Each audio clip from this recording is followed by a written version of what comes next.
Maka Allah tegaskan pakai inna. Kamu itu akan meninggalkan dunia. Kamu akan wafat. Yang kamu kumpulkan ini nggak akan bermanfaat untukmu kalau tidak digunakan itu untuk kepentingan esok harimu. Jadi di gaya bahasa Arab itu begini. Kalau ada orang ragu dengan sesuatu informasi, maka kita ingin meyakinkan supaya keraguannya hilang. Salah satu caranya gunakan inna di depannya.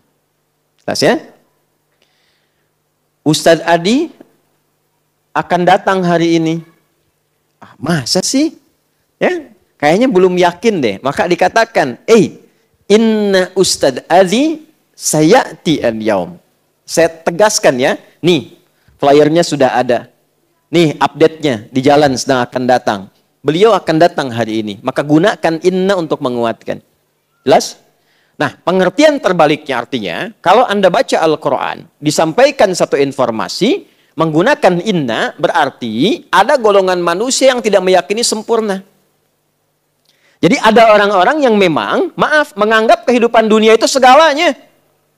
Karena itu sibuk dengan dunia. Berangkat gelap, pulang gelap, kumpulkan ini, kumpulkan itu, hitung lagi. Padahal yang sudah terkumpul pun belum tentu dipakai. Gitu. Maka Allah tegaskan pakai inna. Kamu itu akan meninggalkan dunia, kamu akan wafat. Yang kamu kumpulkan ini nggak akan bermanfaat untukmu kalau tidak digunakan itu untuk kepentingan esok harimu. Sibuk meninggikan diri. Sibuk mencari kedudukan. Lupa bahwa banyak aktivitas yang harus dikerjakan untuk persiapan pulang. Gitu. Jadi kalau Quran menggunakan kata inna seakan menyentuh kepada jiwa, ada orang-orang yang lalai dengan persiapannya sebelum dia berpulang karena disibukkan dengan kegiatan dunia yang sementara.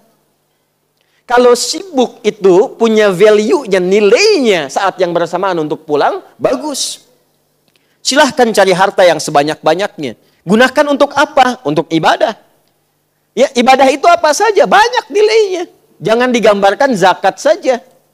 Infak yang umum saja. Anda cari rizki supaya di rumah punya tempat yang nyaman untuk ibadah, punya tempat untuk sholat, punya tempat untuk kajian Quran bersama keluarga. Itu punya nilai positif, plus poinnya. Anda cari harta supaya dapat makanan yang halal, enak dan halal. Ya, coba pilih, halal nggak enak, ya atau enak nggak halal. Ya, saya tahu itu pasti enak dan halal.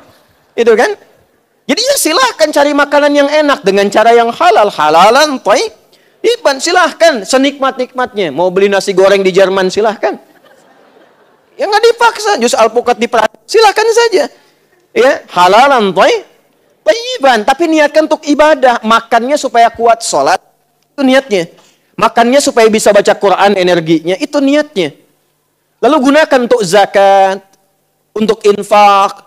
Berbagi dengan sesama, membahagiakan orang tua, keluarga, kerabat, belikan anak-anak pakaian yang membuat dia dekat dengan Allah, menyekolahkan dia di tempat yang mendekatkan dia dengan Allah. Silakan kumpulkan sebanyak-banyaknya. Bukankah sudah ada Utsman contohnya? Abdurrahman bin Auf. Tapi kalau cuma kumpul lagi, beli sesuatu untuk pamer, capek hidupnya. Beli mobil cuma buat dipanasin doang. Lihat, masih ada, balik lagi. Capek hidup begitu. Ya. Beli pakaian cuma buat ditontonin doang. Lucu. Ketawa dulu. Beli pakaian di foto, ceklik, terus diupload deh di Instagram. Alhamdulillah dapat rezeki baru, dipakai? Enggak. Gantung lagi. Ya, kan kurang sehat tuh. Iya kan? Capek. Jadi tersiksa hidupnya, capek cuman begitu saja. Nah, Allah menegaskan, hidup kamu jangan begitu. Kamu kan tahu akan meninggal. Tapi memang agak aneh nih manusia seperti ini nih. Jadi kalau sudah terakumulasi nafsunya, tertutup nanti akalnya. Jadi akalnya dipakai untuk dunia saja. Jadi kalau ditanya, jawab dia. Ya, ini kerja buat apa supaya nyaman hidup? Masya Allah, enak ya enak. Hidup enak itu nyaman? Nyaman, bagus. Sampai sini benar. Tahu kan Bapak akan meninggal? Tahu. Udah tahu kapan? Enggak. Persiapannya udah ada? Belum sih.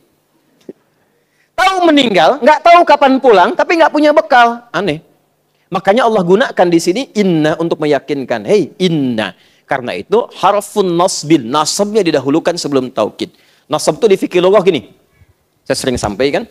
Nasabar rajulu asahu fil ardi. Seorang menancapkan tongkatnya dengan kuat.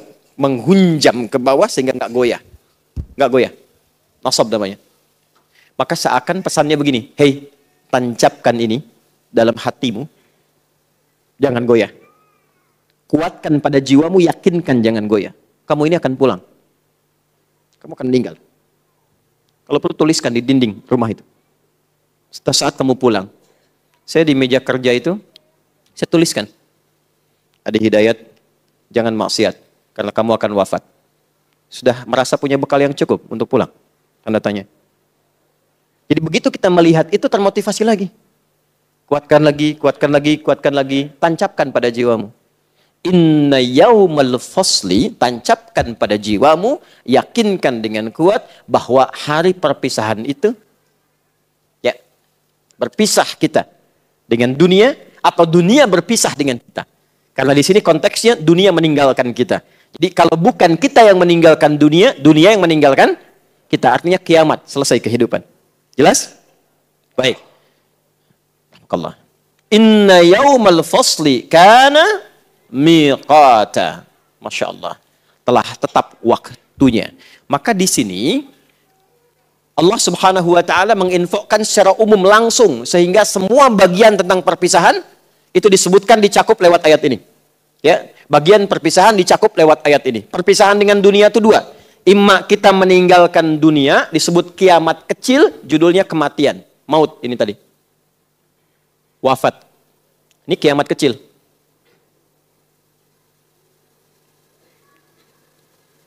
Atau kiamat besar, dunia yang meninggalkan kita, hancurnya dunia. Ya, hancurnya dunia. Sudah?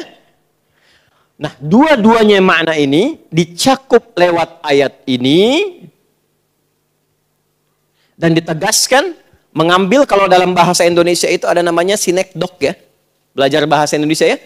Sinekdok, ada sinekdok pas prototo, ada sinekdok totem pro parte. Ya, pas prototo itu disebutkan sebagian mewakili keseluruhannya. Kalau sinekdok totem pro parte disebutkan keseluruhan mewakili sebagiannya.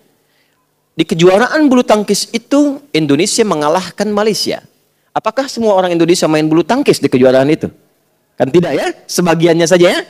Ya, jelas ya? Baik, tapi itu adalah uslub, gaya bahasa untuk menunjukkan, mencakup sebagian tapi disebutkan keseluruhannya untuk menunjukkan kedahsyatannya. Jelas? Nah, ini sama. Disebutkan di ayat ini mencakup peristiwa kiamatnya, hancurnya dunia, berpisah dari satu alam ke alam yang lainnya, tapi saat yang bersamaan diisyaratkan pula di dalamnya hilang semua kehidupan kita, semua meninggal. Ya, tapi intinya adalah ingin menjelaskan, hei, apa yang kamu akan cari akan hancur. Apa yang kamu kejar-kejar selama ini akan meninggalkan engkau. Kalau bukan engkau meninggalkannya, ia yang akan hancur dan engkau kehilangan kesempatan dia. Paham sampai sini?